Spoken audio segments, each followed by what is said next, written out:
President Nixon's hosts for this event here at the college are the Honorable James and Mary Roosevelt. And we're indeed honored, too, to have Jim a part of this institution. And as you know, James Roosevelt had a distinguished career in public service. He represented the state of California in the U.S. Congress for 6 terms. In the last few years, James has given himself and his service to Chapman College and has served as a fellow trustee and, in fact, is the executive director of the Enterprise Institute. Ladies and gentlemen, please welcome the Honorable James Roosevelt.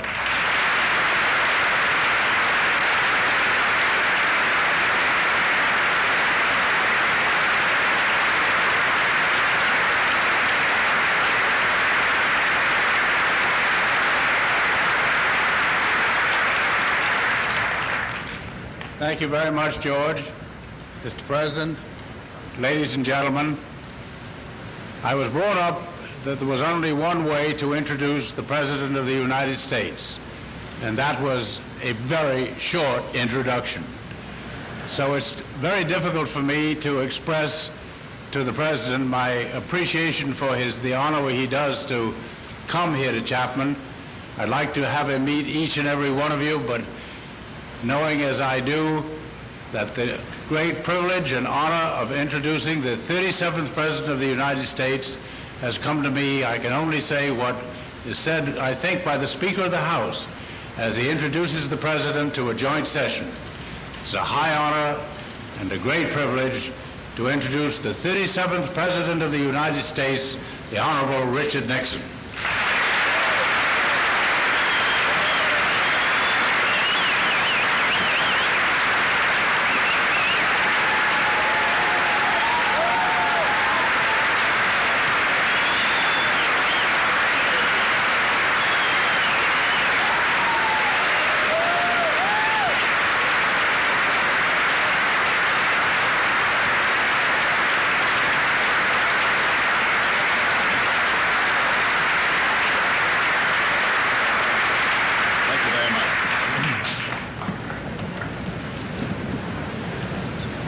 Mr. Chairman and Mr. President and friends of Chapman College and ladies and gentlemen, I feel very honored to be the first speaker on this program.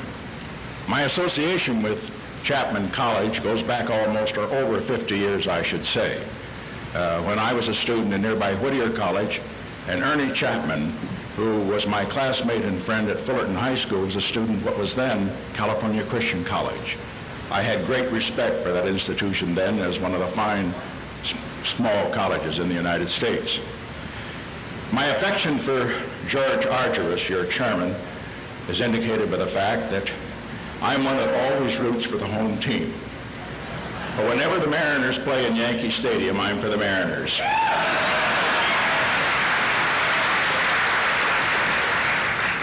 I must say, however, that whenever the California Angels are at Yankee Stadium, I'm for the California Angels.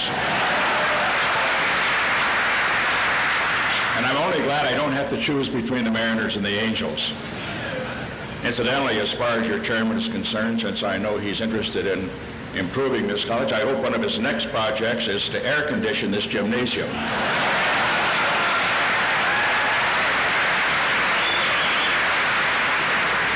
I'll try not to add too much of the hot air. Jim Roosevelt and I were political opponents 30 years ago and have been personal friends ever since that time. His service in the Congress, his service in the United Nations, and particularly his service in the White House with his father, the President of the United States, eminently qualifies him to be the executive director of the Chapman Enterprise Institute.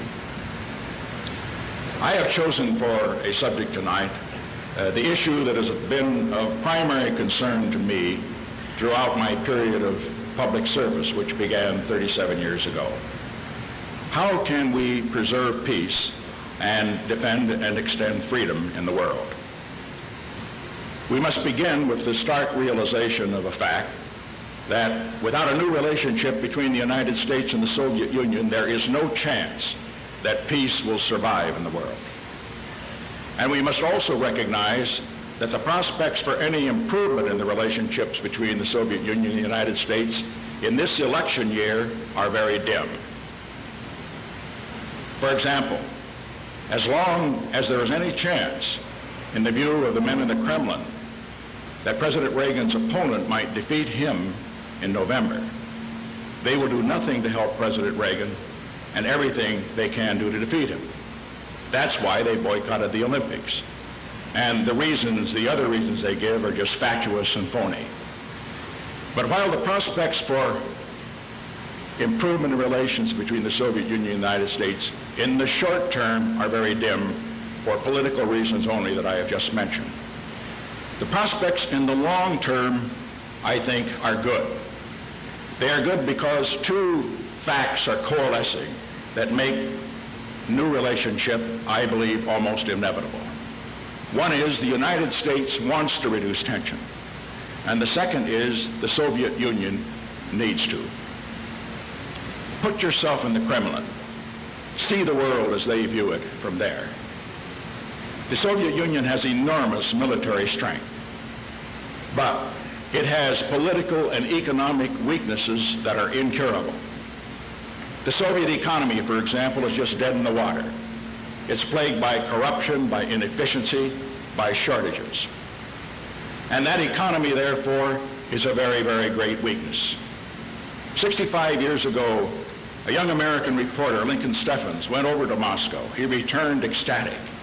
And he said, "I've been over into the future, and it works." And now, after 65 years, the whole world has seen that future, and the verdict is in. Soviet socialism doesn't work. It doesn't work in Russia. It doesn't work in Eastern Europe. It doesn't work in Africa. It doesn't work in Asia. It doesn't work in Latin America.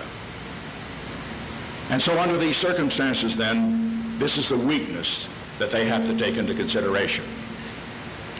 Over the past years since the end of World War II, the Soviet Union has extended its domination to 17 countries in the world. But this strength, an apparent strength, masks a very real weakness, politically and economically. Economically, for example, these new countries that the Soviet Union now dominates are not an asset as colonial countries are supposed to be, but everyone is a liability. Cuba, for example, costs the Soviet Union $15 million every year. And politically, not only in Poland and not only in Afghanistan, but in all the countries of Eastern Europe and in the new countries in Africa that they dominate, the forces of opposition are rising explosively every day. There's never been an imperialist system in the history of civilization that has shown more ability to extend its domination over nations and less ability to win the approval of the people of those nations. And then the Soviet Union has to be concerned about its neighbors. They have to be concerned by the fact that every industrial nation of the world in Asia, Europe, and in the Americas is aligned against them. And deep down also, they have to worry about China. China today is a very weak country militarily and economically. But China, because it has 1 billion people, potentially among the ablest people in the world, because it has enormous natural resources, inevitably in the 21st century will be a military power, a major military power, a superpower, if you want to use that term, and a superpower that would be a threat to the Soviet Union. Napoleon, and interestingly enough, saw that and predicted it 180 years ago. He said, "China, there lies a sleeping giant. Let him sleep, because when he awakes, he will move the world. The giant is awake, and anyone who opposes him does so at his peril." The Soviet has to be concerned.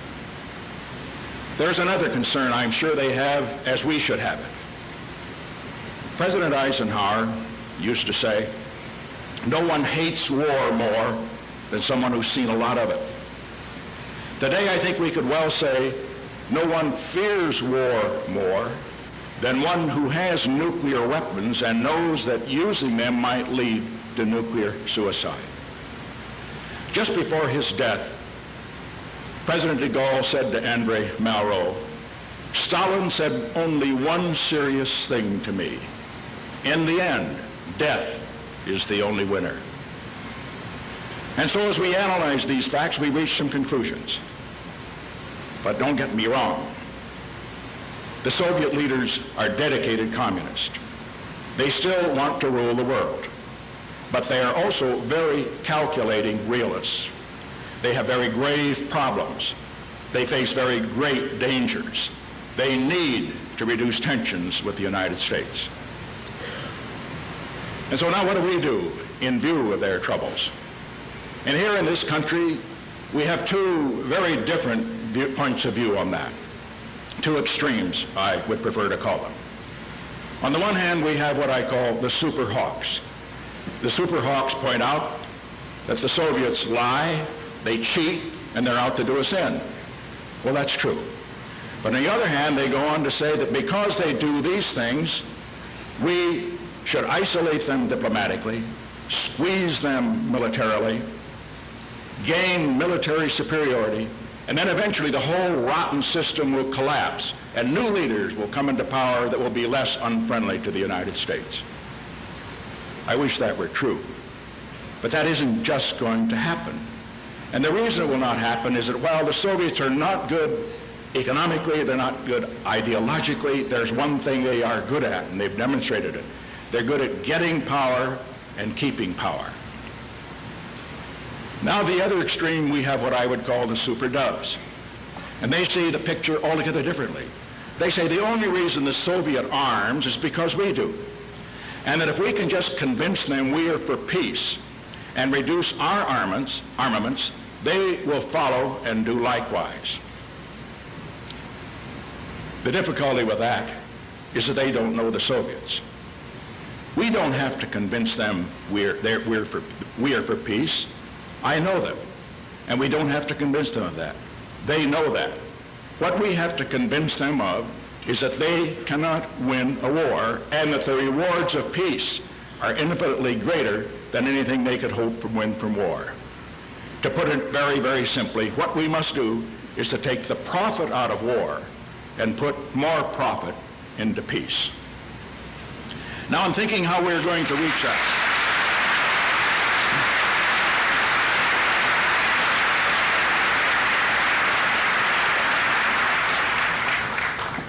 In determining how we're going to reach that objective, let us begin by understanding the difference between the Russian people and the Soviet government.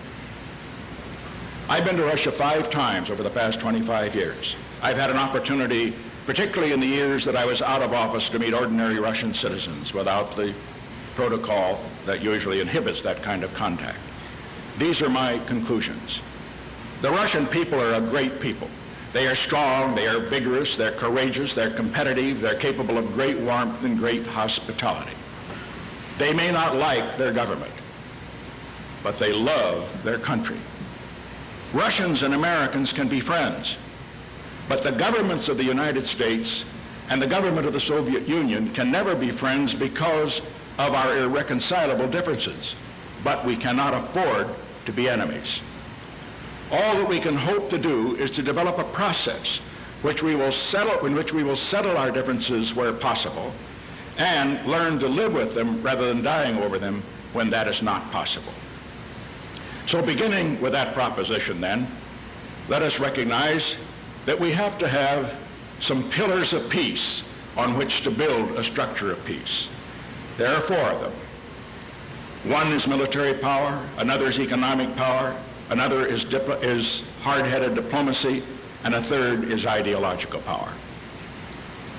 We must begin by restoring the military balance of power. The Soviet Union in the past 10 years has moved from a position of equality of the United States, which was the case in 1974, to superiority in the most powerful and accurate missiles, land-based missiles. Now, I know many people raise a question in the press and otherwise to the effect, what difference does it make? Enough is enough. Superiority doesn't matter where nuclear weapons are concerned. But you see, they're overlooking fundamental political facts of life, of international life. The United States is a defensive power. The Soviet Union is an offensive power. When you have superiority in the hands of a defensive power, that superiority is used to deter war and to preserve peace. When the superiority is in the hands of an offensive power, it increases the risk of war and of nuclear blackmail, which can lead to defeat without war. So consequently, as we consider that difference then, it is important to recognize where we go from there. Winston Churchill understood this very well. He remarked back in 1945, when only the United States had the atom bomb, "I do not think that any of us has slept less soundly in his bed because of the knowledge that the United States had this awesome weapon. I do not think we would have slept so soundly had it been otherwise and an aggressive power had had that." So under the circumstances, restoring the military balance of power is essential. Now, interestingly enough, many of those who favor restoring the military balance of power take a very dim view of arms control. And let me say, I'm just as concerned as they are by reports that the Soviet Union may have cheated on some of the agreements we've already made. But what we have to understand is this, that without credible arms control initiatives, there is no way that the Congress of the United States is going to approve the military budgets to restore the military balance of power. And the situation is even more aggravated in Europe. President Mitterrand put it very crisply in his usual French way a few months ago when he said, "The trouble is, the East is producing missiles, the West is producing pacifists." And then too, I remember so well what Prime Minister Macmillan said to me back in 1958, just before I went to Moscow to meet with Khrushchev. He said, "Alliances are held together by fear, not by love." He's right, and he was right then. But today, we must recognize that fear of the Soviets is not enough to keep the alliance together, particularly when the fear of our own weapons is greater than the fear of the Russians. What we have to do is to supplement the fear of the Russians with the hope that through arms control initiatives we can reduce the danger that hangs over Europe and the rest of the world. And ironically, too, some of those who are all-out advocates of arms control oppose President Reagan's request for the MX missile. Let me tell you why that doesn't make sense. They believe the MX missile will be a threat to peace that will escalate the arms race. What they fail to recognize is that the most ominous threat to peace in the world today is not the 40 U.S. missiles that haven't even been built yet, but 300 Soviet SS-18s, which are already in place and which have the capacity of taking out every land-based missile that the United States has presently in place. And so if we want to contribute to arms control and contribute to peace, we must get a limitation on those massive, ominous weapons. How are you going to get that? You're going to get it only if you're able to have a bargaining chip to place against the SS-18s. Let me say, I have dealt with the Russians. They are not philanthropists, and they're not fools. Unless you have something to give, you're not going to get anything for them. And I would point out that rejection of the President's request for the MX missile program will destroy any chance to get the only kind of arms control agreement that will reduce the danger of war, one based on equality and stability.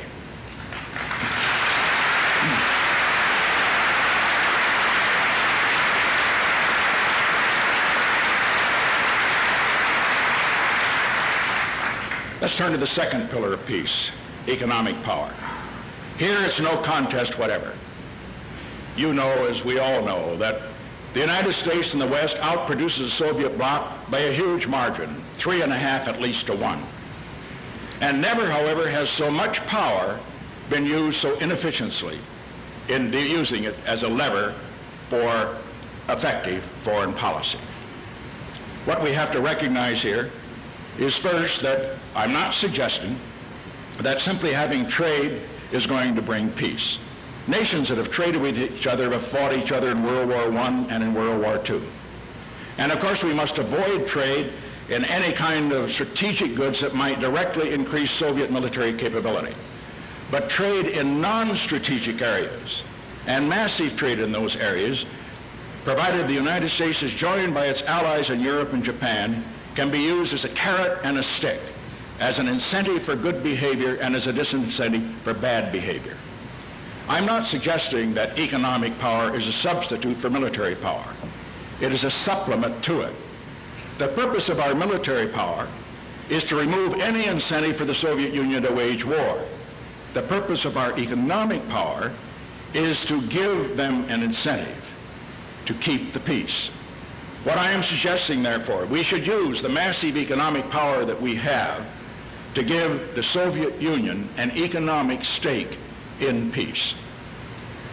And having spoken of economic power, I'm sure that many in this room may ask the questions, being the good patriotic citizens you are, what can I do? What can I do, each of you, to serve this cause of building a more peaceful world? Let me suggest to you that in answering that question, we can't all be in government. You can't all be president. We can't all be congressmen. We can't all be senators. We can't all be governor. I found that out.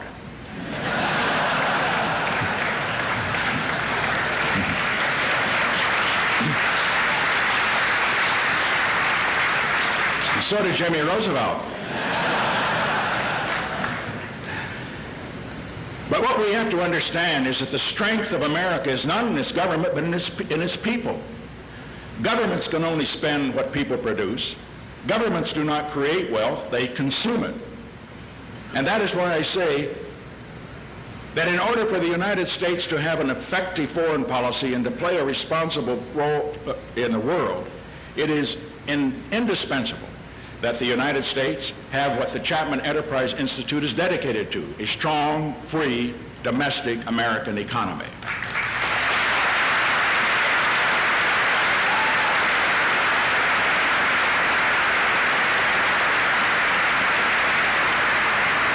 Look at what an economy means and why it is so essential. Without a strong economy, you are not going to have the funds that are necessary to build your defenses. Defense is necessary for defense. Without a strong economy, you're not going to have the funds that are necessary for aid and trade programs so that you can use your economic power effectively. And unless you have a strong American economy, you're going to have a weak world economy, which makes it more vulnerable to revolution and to terrorism and the like. And so as we consider a strong economy, you can see that everything any one of you do, I'm speaking of workers, of farmers, of managers, of teachers, and so forth, to strengthen the American economy, you're striking a blow for peace and freedom, because America can't do anything without a strong economy.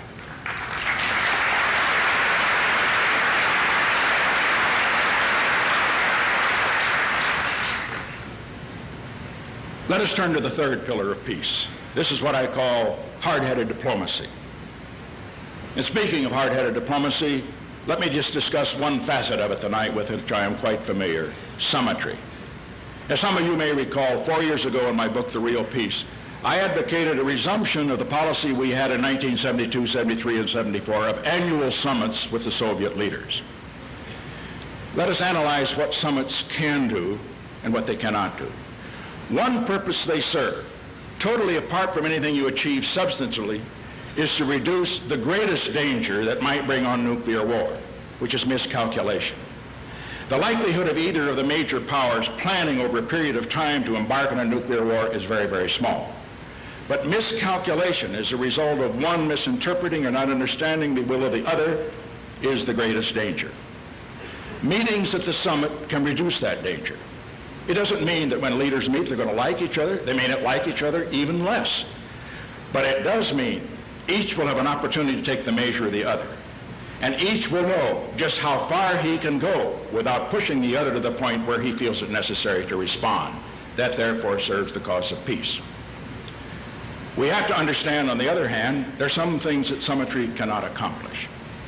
We cannot expect that there's going to be one climactic meeting in which the two leaders, the leader of the Soviet Union and the leader of the United States, sit down.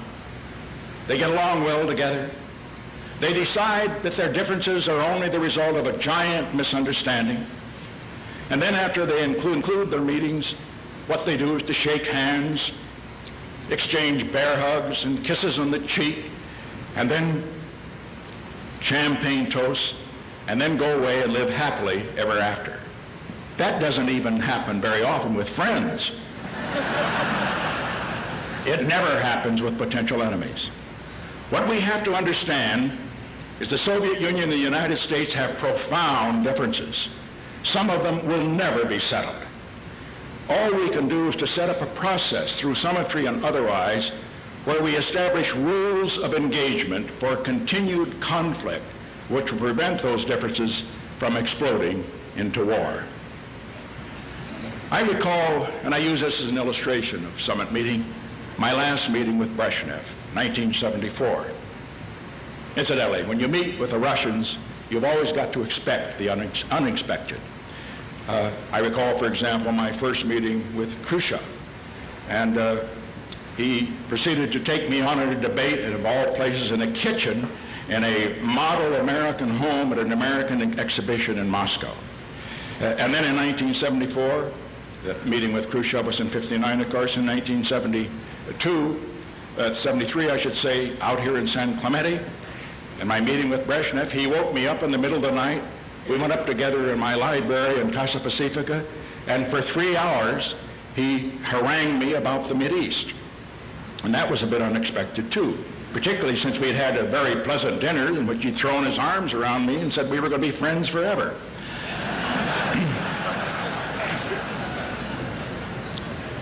We come to 1974, the last meeting. It also took place in an unlikely place. We were sitting in a cabana looking out over the Black Sea, a luxurious cabana. The upper class in the Soviet Union lives pretty well, incidentally.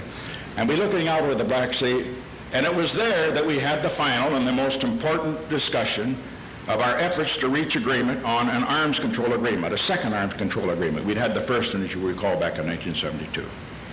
After a couple of hours back and forth, it was clear we were not going to reach agreement. But we didn't give up. We agreed that we would have our associates go back and negotiate some more, and that we would meet again in 6 months, and that we would try again. Incidentally, people often ask me, what really happens? What really happens when the two leaders of the Soviet Union and the United States meet at the summit? I'll tell you one thing that happened. You spend half your time listening to translators. And in this particular case, I noted that whenever the translators were going on, Brezhnev's translation of what he had said in Russian into English, he used to doodle. And as we came to near the end of this meeting, I noticed that he drew a heart on the pad in front of him. And then he drew an arrow right through the heart. I don't know what he was trying to get across to me, but I am sure it wasn't Cupid that shot that arrow. And then it was my turn, and I made my final statement of the meeting. And I had a pad in front of me, and I wrote out a little note. I think I can remember exactly what I wrote. I have it in my files. It said, "Peace is like a delicate plant. It must be tended and nurtured every day if it is to survive. If it is neglected, it will wither and die." And that is the message that I would leave to future policymakers in this country. No matter how frustrating, how maddening negotiations with the Russians may be, try again. It is better to negotiate than to continue to have hostile confrontation that will result in nuclear annihilation.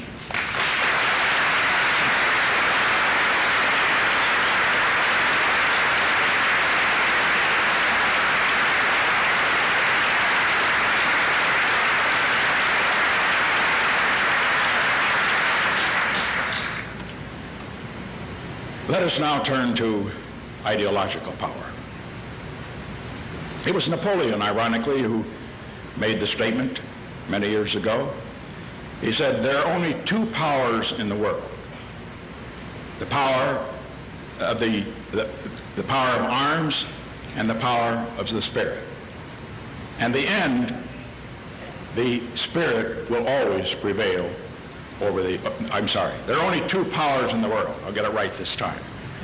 There are only two powers in the world. The power of the sword and the power of the spirit. And in the end, the sword will always be conquered by the spirit. Let's look at ideological power in that context.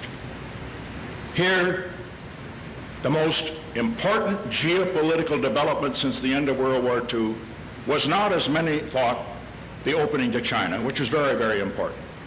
But the most important development was the fact that the Soviet Union has lost the ideological battle in the world. Consider these facts. The communists today are in power in 20 countries. And in not one of those countries have they come to power by winning a majority of the vote in a free election. In not one of those countries do they dare to have a free election. The only economic success stories in the world are in non-communist countries. The communists, when they come, they promise progress, they produce poverty.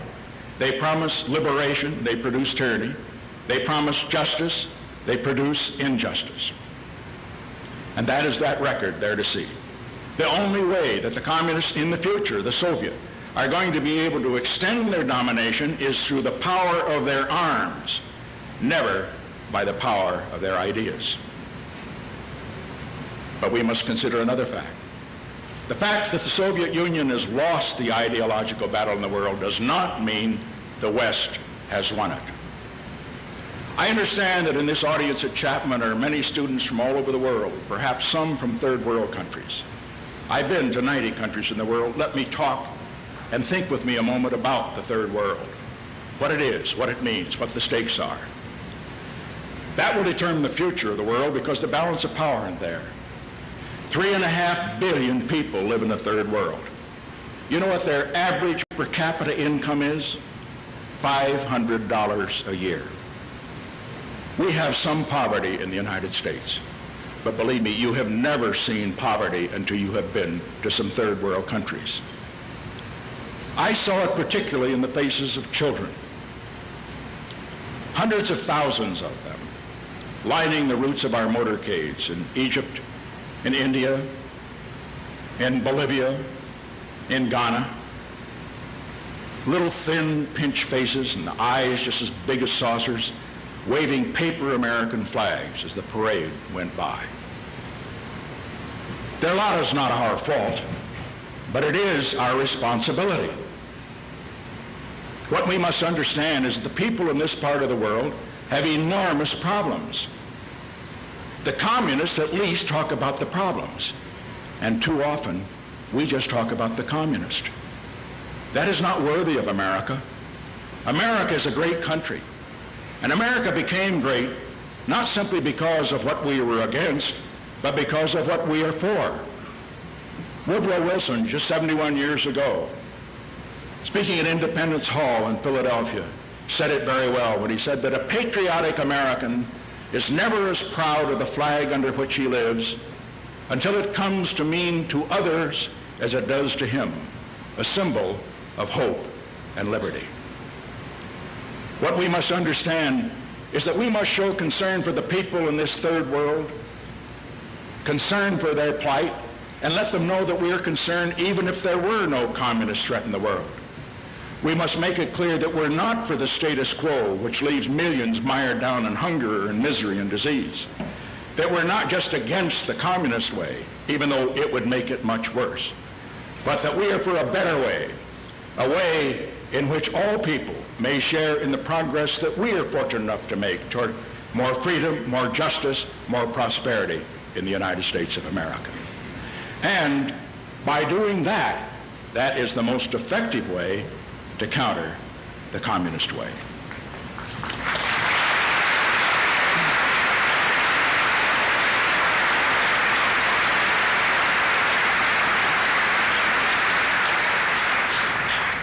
El Salvador is a case in point.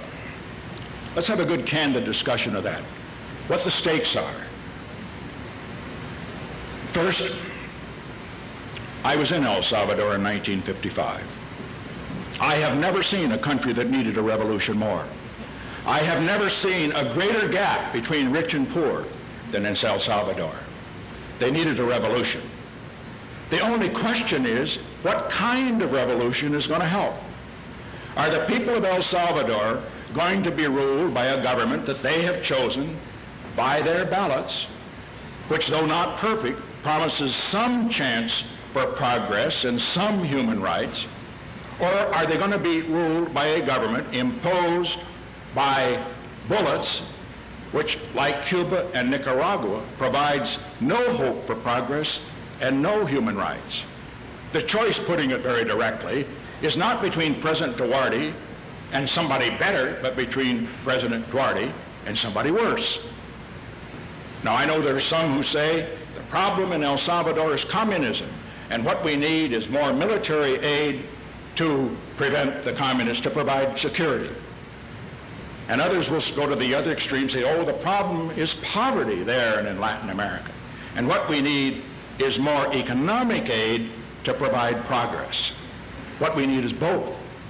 We must recognize you cannot have progress without security. You cannot have security without progress. As a freshman congressman in 1947, I remember Harry Truman addressing a joint session of the Congress asking for aid, military and economic, to Greece and Turkey. Greece at that time being threatened by communist guerrillas. We congressmen, Democrat and Republican, were flooded, overwhelmed by hundreds of thousands of postcards in our office. They read simply this: send arms. Send food. Don't send arms. We resisted that propaganda. We voted for Truman's program for both military aid and economic aid. If we had sent only economic aid and not military aid, Greece would be communist today. And that is the lesson as far as El Salvador is concerned. We should send both economic assistance and we should send the military assistance as well.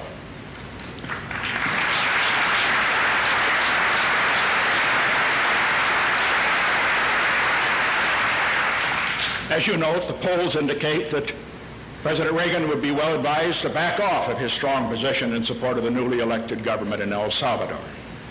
But just as President Truman provided through the Greek-Turkish aid program economic and military aid for Greece and Turkey and stopped communist aggression in Europe, so President Reagan is totally justified in asking the Congress to approve military and economic aid for El Salvador to stop communist aggression in the Americas.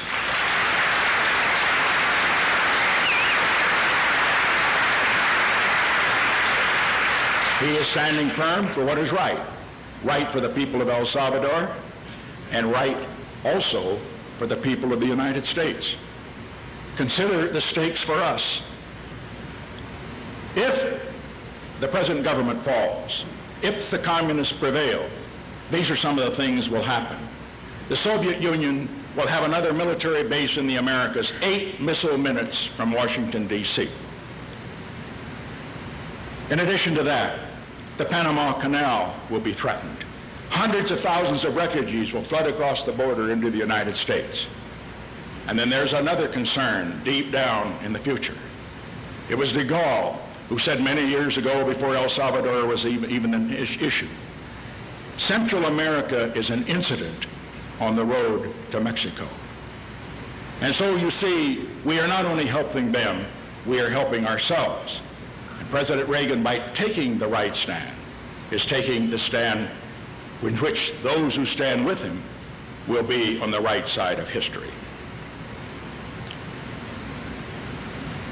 Sir Robert Thomson, the great British strategist, once wrote that national strength equals manpower plus applied resources times will. We have the manpower. We have the resources. The question today that Americans must ask themselves, do we have the will? The will to play a responsibility in the world. The pages of history are littered with the wreckage of civilizations in the past, superior civilizations, with superior wealth and superior arms, who fell and were destroyed by the barbarians because they lacked the will to defend what they had. And we have to recognize that Americans' will has been certainly eroded. eroded by Vietnam, eroded also by Iran, eroded by Lebanon. The London Observer observed the London Economist observed just a few weeks ago, after what happened in Lebanon, they said, America received a bloody nose in Lebanon. True.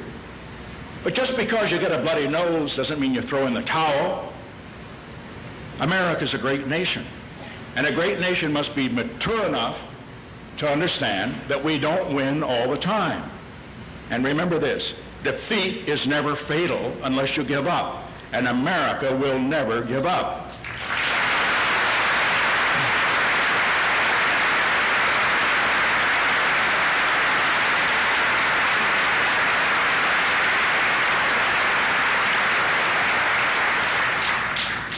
We must continue to play this responsible role in the world. We must continue it for a number of reasons. But before giving those reasons, may I just say a word particularly just to the young people that are gathered here. I noticed a poll a few days ago indicating that among people 30 years of age and younger, a majority of them predicted we would have a nuclear war in their lifetime. I disagree. I do not think there is going to be a nuclear war between the superpowers, not in your lifetime or in the lifetime of your children and grandchildren.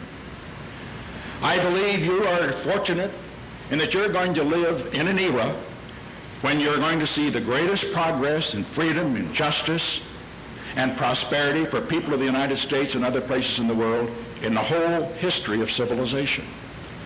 I believe, too, you're going to live at a time when we have peaceful competition of ideas and when the idea of freedom will prevail over the idea of totalitarianism. Now, why do I believe that? Not because I accept the sappy proposition that progress is inevitable in human endeavors and that everything happens for the best. I am an optimist because the United States at this time in history, with its wealth and its power, and I believe its will, can and will play a decisive role. And we will make the best things happen. That's why I'm an optimist about the future.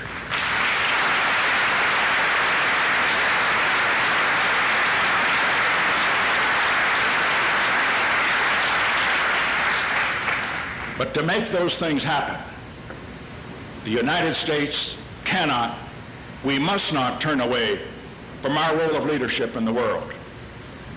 If not us, who? There is no nation in the free world that has the power to do what we do.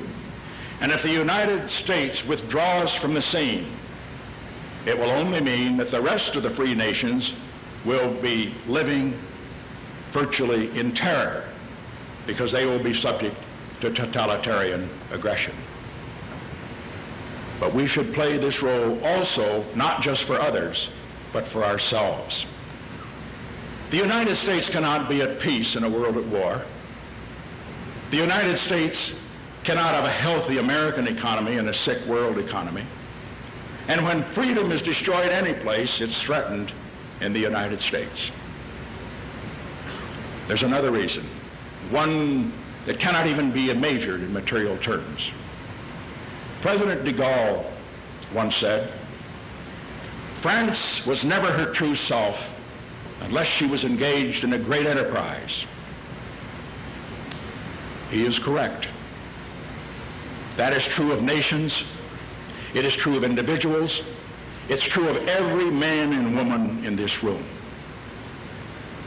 To preserve peace, to defend freedom, to promote justice in the world is a great enterprise. Only by continuing to participate in that great enterprise can we be true to ourselves. It is not our choice, it is our destiny.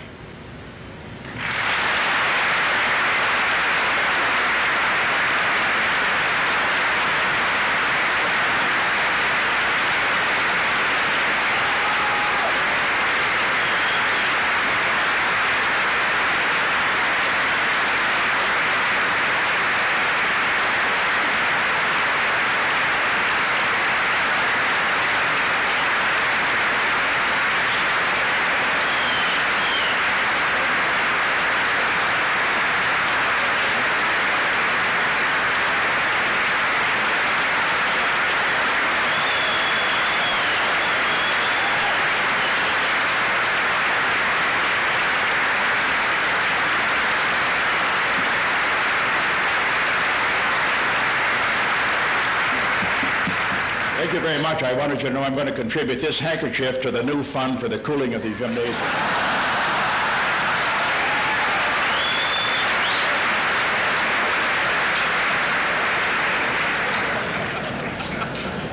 Mr. President, I think you have witnessed both the warmth and the respect of our response, our respect for the clarity and forthrightness of your analysis. And I think probably we are inspired by your sense of hope and expectation. And I think on behalf of the Chapman College campus community and our many friends in the surrounding community, that you can count, and the leaders of America and the leaders of the world can count on this community to be engaged in that greatest of enterprises, the cause and the search for real peace. We thank you. Good evening.